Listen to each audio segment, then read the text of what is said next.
There's a tree that just started blooming around here, and it goes by many different names. Depending on where you live, it could be serviceberry, juneberry, shadbush, saskatoon, or sarvice tree. And behind its graceful white flowers and sweet summer berries lies a rich story rooted in folklore, traditions, seasonal rituals, and survival. What if one of the biggest factors in your garden's success isn't your plants, but what's covering your soil? Today we're getting into mulch, how to use it right, and why it matters more than most people realize. Hello and welcome to the Petal Plot Pod, a seasonal plant stories and garden tips podcast. We're your hosts. I'm Aneesa. And I'm Eric.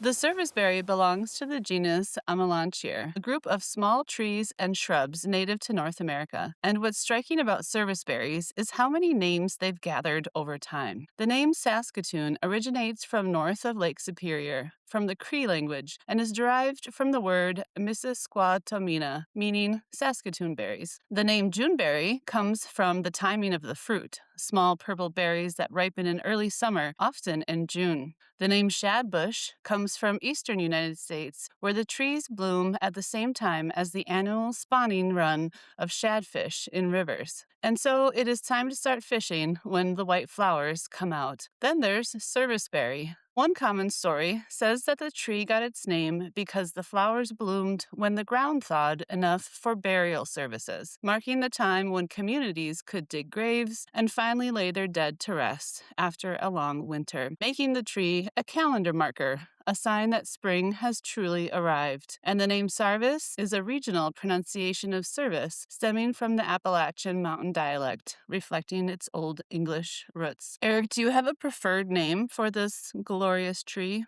or shrub? Yeah, I just call it serviceberry. Yeah, same. Plain. Me too. Although there was this lengthy conversation I had at my sister's house years ago. Yeah. They had a serviceberry, and we kind of kept arguing about what it was called. Like, what is the correct one? Is serviceberry more correct or is June more correct? But then Saskatoon sounds really cool, so maybe Yeah. it's Right. And I've um, heard multiple people call it Juneberry, like at the garden center when people ask for things. I've heard mhm. that more often, than the other three or four. So Yeah, I like Juneberry. I like that the timing is with the arrival of the berries, whereas serviceberry yeah. makes me just think of that's when it's time to have a funeral service.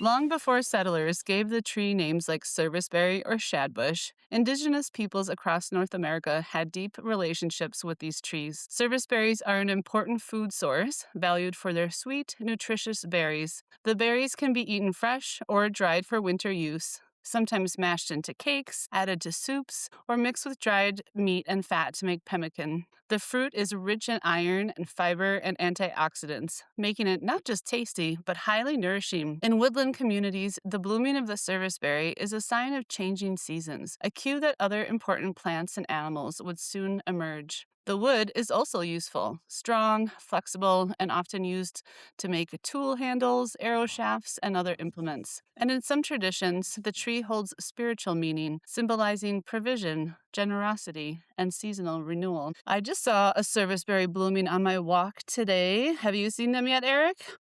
Yeah. I have one in my garden. And as I look out the window, there's little white flowers just starting. So I think it Just just opened starting. up in the last day or two. But we had like that 80-degree weather here recently. I think that made everything start up Mm-hmm. right away here. So Yeah. yeah, And it does feel like it is officially spring, like at this moment. yeah, We're probably not going to have any hard freezes, knock on wood. knocking. Yes. A little bit before our average last frost date, but it's been a warm spring. Yeah, well, it's been warm and cool, right? I feel like we've had really warm days that has like made a lot of those things like jump in bloom, and then all of a sudden we've had some really cold days and like right at that hard frost level as well. So Mm-hmm. yeah, Yeah, it has been some ups and downs. There's something almost magical about the way serviceberries bloom. Bare branches, still gray from winter, suddenly cover themselves in white blossoms, soft and luminous, almost like little clouds. And those serviceberries have long grown wild in forests, prairies, and stream edges. They've become increasingly popular in cultivated landscapes. And it's easy to understand why. In spring, they bloom with elegant white flowers. In summer, they produce edible berries beloved by birds and humans, and in autumn, their leaves turn brilliant shades of gold, orange, and red. Few native trees offer such beauty in every season. The berries taste a little like blueberries mixed with almonds. And in Canada, especially in the prairies, Saskatoon berries are prized in pies, jams, syrups, and wines. For modern gardeners, planting a serviceberry is also a way to support pollinators, feed wildlife, and reconnect with native landscapes. That may be why the tree feels so meaningful today. It ties us to the rhythms of the seasons, to local ecology, and to the generations who relied on its blossoms and fruit long before it became a landscaping favorite. I don't know about you, Eric, but I love recommending serviceberries to clients.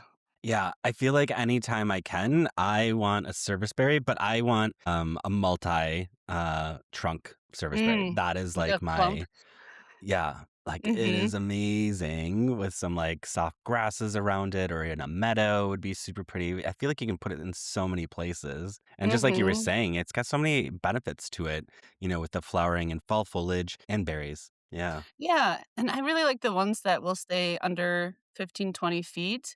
Like, it's a really Hmm. good fit for a small yard because it's not gonna Yeah. get too big, and I Yeah. also like the clump shrubs. I like it when the shrubs are pruned kind of into a tree form, so like you said, multi-trunk, but, pruned up so it's not like a super thick shrub, but more of like these elegant trunks going up to the branches. I Yeah. think that's so pretty. Yeah, I feel like a lot of people don't realize the benefit of like lifting the canopy. Mhm. I've recently just did that to some of my viburnums too, and I feel like I'm Oh. so happy, I did that. And they're not huge viburnums; they're like 8 feet tall. But just even lifting it like 2 to 3 feet off of the ground, like gives this whole nother space and view into the ground. And I think service berries are perfect, to do that with as well. So the one I have is a little young, but hopefully it'll be one of those options too. Oh, yeah, that's awesome. The story of the serviceberry reminds us that some of the most meaningful plants are not the loudest or the rarest, but the ones that quietly sustain life around them. From its early spring blossoms to its nourishing summer fruit, the serviceberry has long offered beauty, food, and a sense of seasonal rhythm to the people and wildlife who depend on it. It has stood as a symbol of generosity, resilience, and the simple gifts that return year after year. So, next time you see a serviceberry in bloom, take a moment to admire the story it carries, a story of renewal, connection, and abundance rooted in the land itself.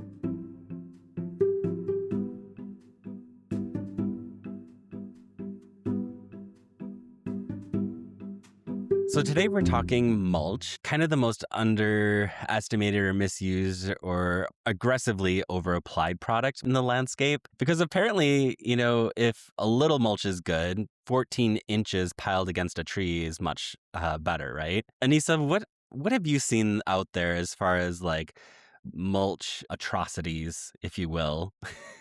Yeah, this seems to be people like to make a like wire cage around the base of their tree and then put all their leaves in there. Have you Mm. seen that? I've seen some of that too. Yeah. Yeah. And sometimes I think that's for like, winter protection, right? Or are you talking about leaving it up all year? Um, I guess I'm not 100% sure if this is like temporary or if they leave it there and just wait for it to decompose or if maybe that is just Yeah. adding more nutrients into the soil. I'm Oh, not sure. fascinating. Yeah. I mean, we'll get into it, but I feel like, the common thought is to like not limit airflow around really any plant, tree, or shrub, right? Mhm. So it'd be interesting to understand why some people are doing that, right?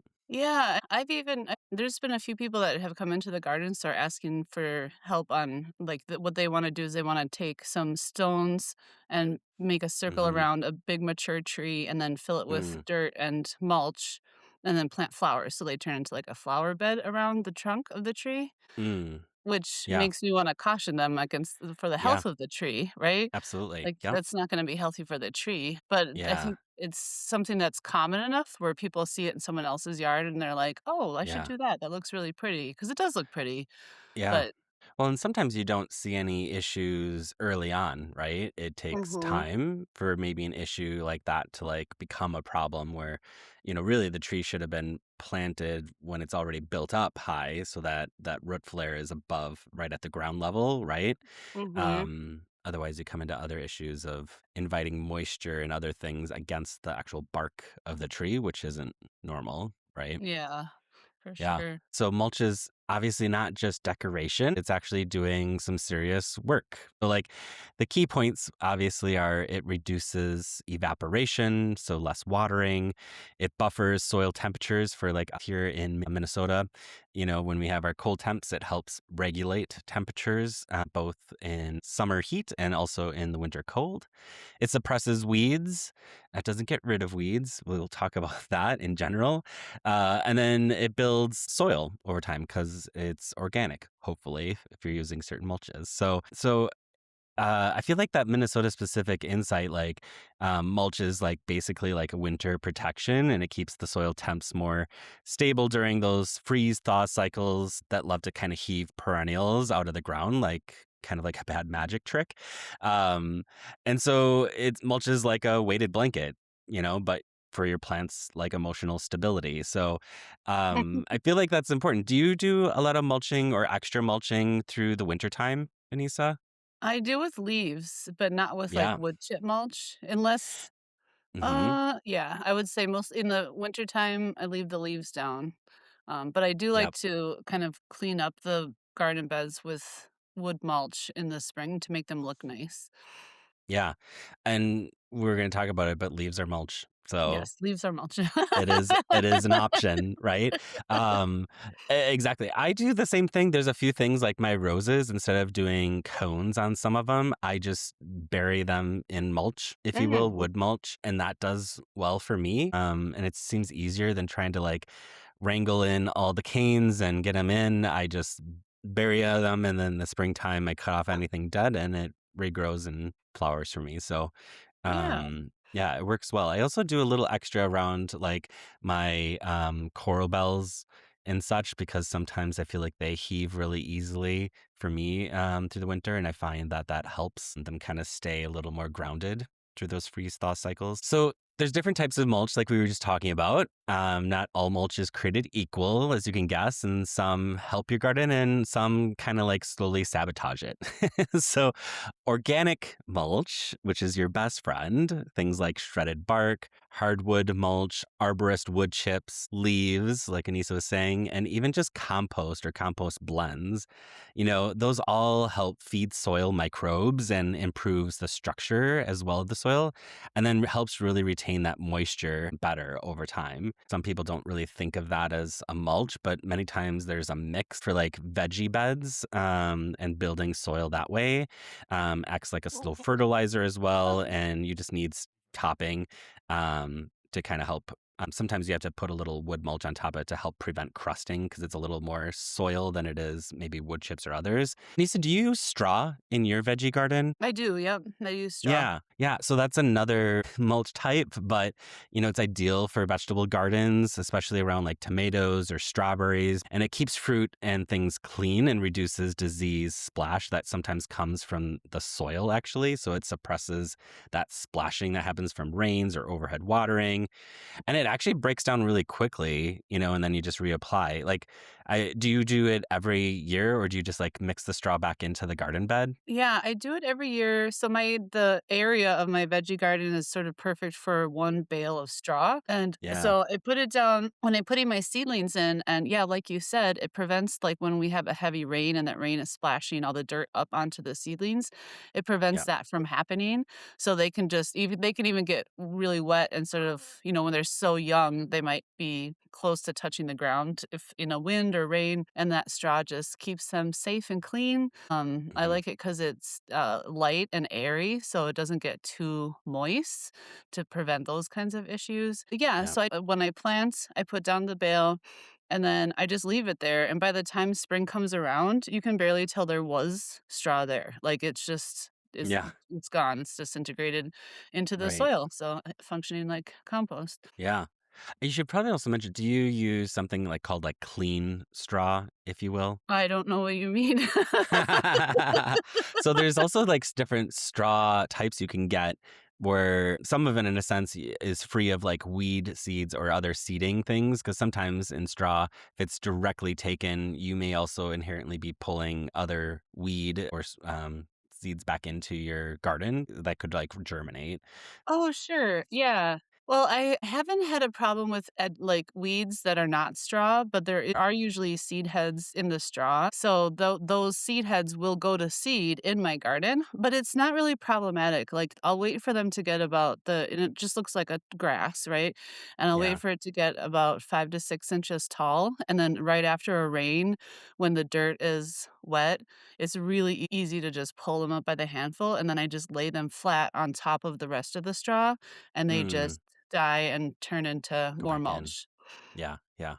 That's awesome. The other one I was gonna mention too, but like pine straw is great. It's excellent for like slopes because it doesn't wash away easily. It's slightly Mm. acidic, so sometimes people like to use it around blueberries or hydrangeas. And it's just really lightweight and easy to kind of spread around, but also just kind of a different look, right? The other two I'll mention, and I'll probably take a strong stance on this, but Anissa, I'm really curious what your thoughts are. So rock mulch and rubber mulch.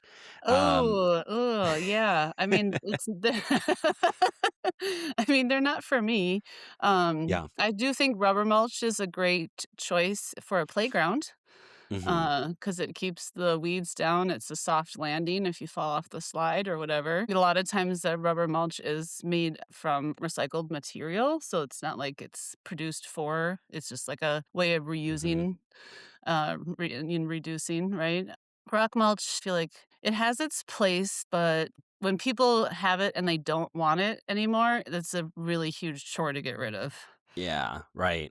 Mm. And it's not always low maintenance, like you said. I feel like maybe at the very get go, it feels like low maintenance, but it eventually it fills with debris, and it can become a weedy mess, and that becomes harder. And many times there's landscape fabric underneath that. So there's like a lot of things, and rock mulch also kind of limits. I feel like the way you can garden in a space. So I feel like if you're truly doing a garden, then I feel like rock mulch would not be my recommendation, nor would rubber mulch because obviously rubber mulch doesn't break down. It can leach chemicals or add zero Mhm. soil benefit. So maybe like a playground or some area like that maybe works well. I mean, you can talk about rock paths and things like that. I feel like that's a little different, but what we commonly see, I think, around homes and other places, definitely I feel like it radiates a lot of heat and really kind of stresses your plants out, to be honest. So you have to choose really tough plants to do, I think, well in like rock mulches.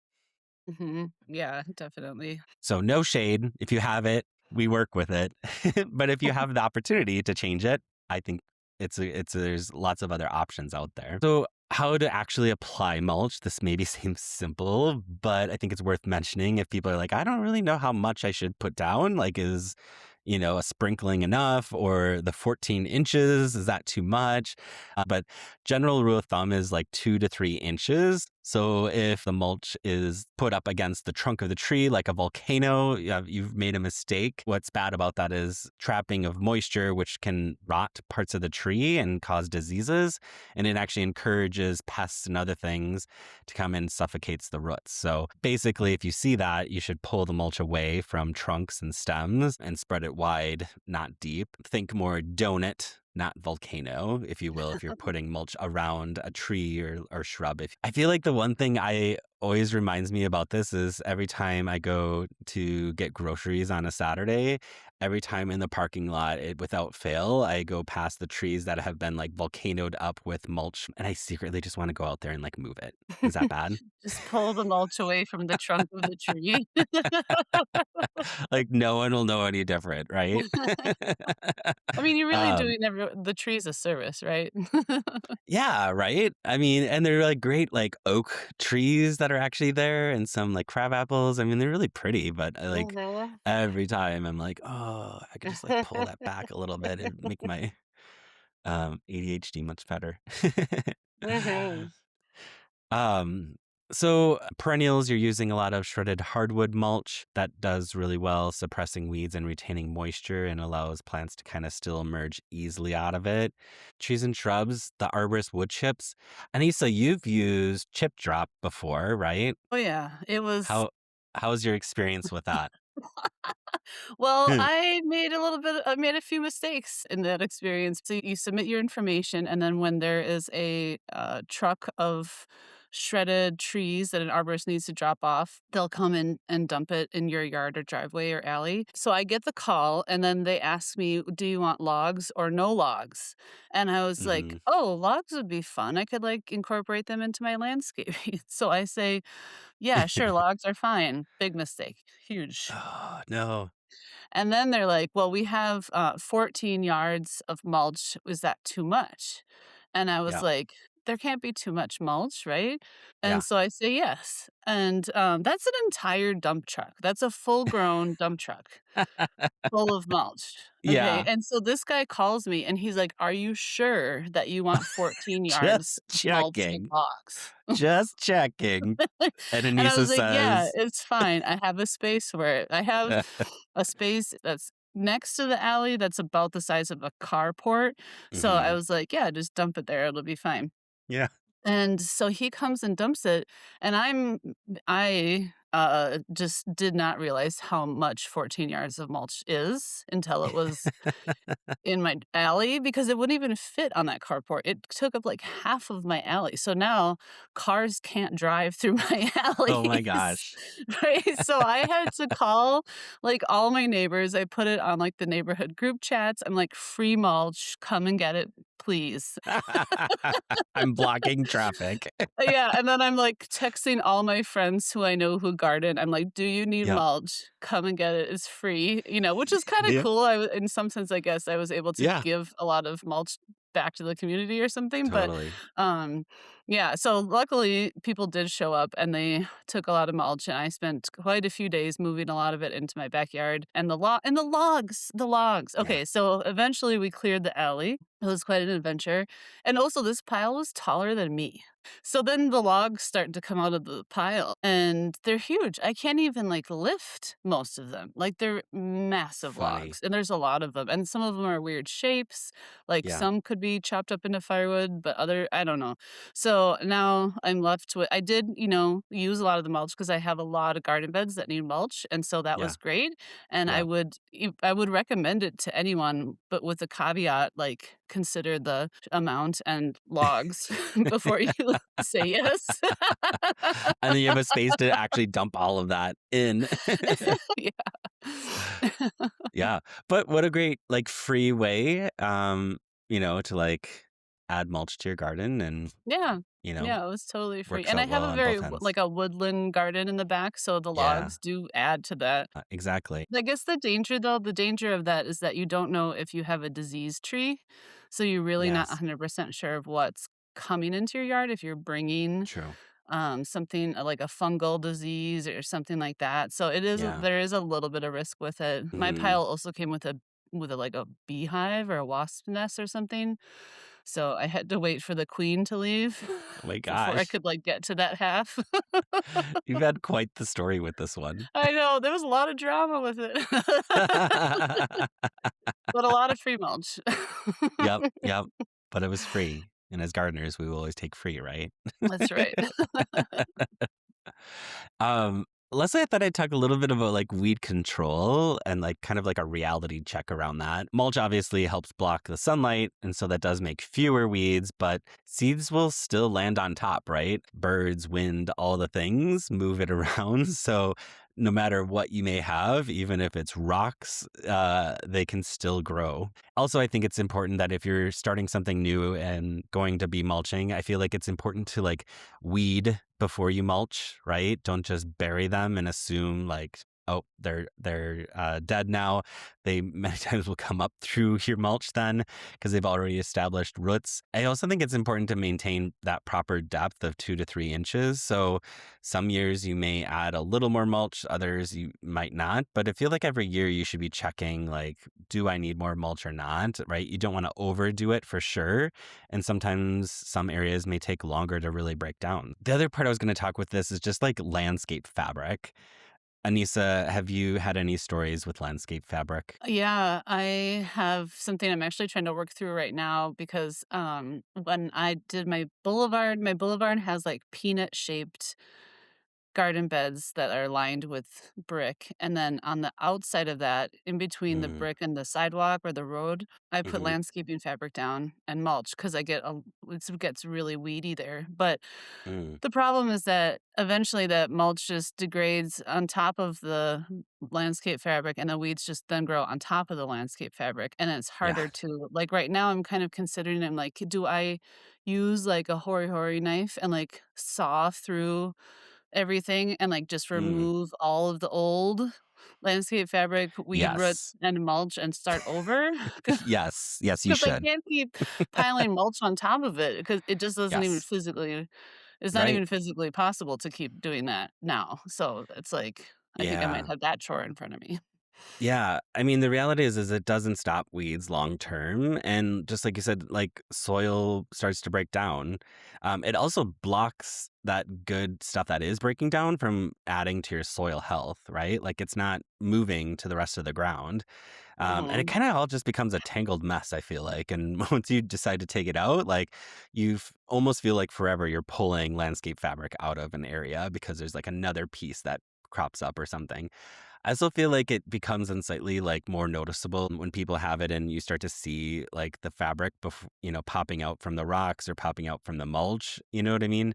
Versus some more natural looking pieces where the mulch kinda covers that up naturally, even if there was bare soil. So, mulch isn't just the finishing touch, it's the foundation. Use it right and your garden thrives. Use it wrong, and you've created a very expensive plant graveyard. Hey, Anissa, do we have a garden question today? Oh, yes, we do. Let me see here. Okay. Wanda writes in and asks, every year I try to eradicate the invasive creeping bellflower. I've tried pulling it out by the roots with my hands. I've tried spraying salt spray on the leaves on a hot day. I really do not want to use an herbicide because it is also within plants that I don't want to kill. And this year it seems like it's come back and it's spread even more. What can I do? Yeah, it's hard. It's definitely one that does best, I feel like, through a manual method of pulling it out. Sometimes you have to dig down like 8 to 12 inches deep Mhm. to remove all the white, like brittle rhizomes. And then also make sure you dispose of the plant in like trash, like don't put it in compost. Mhm. Um, I mean, yeah, it's hard to say because there are herbicides, like systemic herbicides, that can be used in late summer that work. But yeah, if you're trying to do it natural, honestly, probably pulling it, but remembering to dig deep enough is maybe Yeah. like your best bet. Because if you leave any of those rhizomes in the ground still, it's just going to come back. Well, and they have these, like, fine little thread-sized roots that go out, and even if you just leave a little bit in the Yeah. ground, they'll come back from them. Like, Yeah. I have the issue with that in my yard, and, yeah, they're just in everything, and Yeah.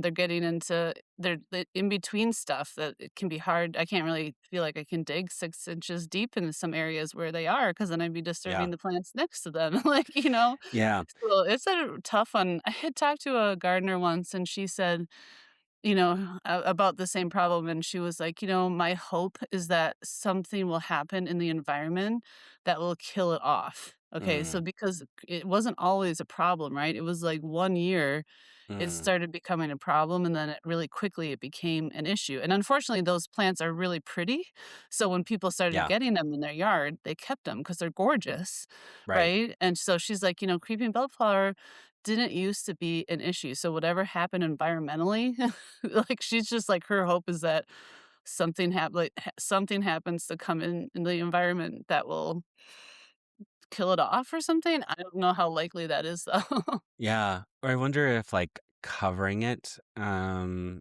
baking it out would do anything, like with a black tarp for the year in an area if it's really bad, if that would help bring down the numbers and bake off enough of it. I don't know. I don't know if Yeah. that would work successfully or not. I haven't tried that. So, Yeah, I know. I do pull a lot of it, and as I mean, this year I was even like, you know what? Maybe the goal is just to never let it flower. Maybe you'll never get to all of these, but yeah. you just never let it flower. But that's not enough Yes. though, 'cause it spreads by its roots. So I'm still getting more, even if I'm not letting Yeah. it flower. Yeah, definitely if you The see health like one. get it before flowering because that's just doing more, including the roots, like you said, right? Mhm. Um, In my sometimes if it's in the neighborhood, lawn, the mowing actually slows it down a little bit, but that's just because it's cutting the flowers and things, but there's yeah, still the roots. yeah, for sure. Yeah. Someone in my neighborhood made, some laminated signs about creeping bellflower and put them on the light poles on the sidewalks to, like, as an advertisement, like, "This is invasive, don't let it flower, kill it now." Public service announcement. Yeah. I've seen the signs around our area. We have a few of them, Oh, really? actually. Yeah. Yeah, people calling out like, yeah, get rid of it. I actually think when we moved into our house, there was some on the front corner, and this was maybe right when I didn't know maybe as much about plants and different types at the time, and at first I was like, "Oh, maybe that's like something pretty." And then I was like, I don't think it is." So, I pulled it all out. But I Yeah. was lucky to have it in, like, a contained space, I feel like. It wasn't Yeah. all in the lawn or other places, that gets harder. Mhm. Yeah, I probably have it in every area, boulevard, front yard, backyard, Yeah. alley. It's a lot. Yeah. Yeah, did we answer the question? Does that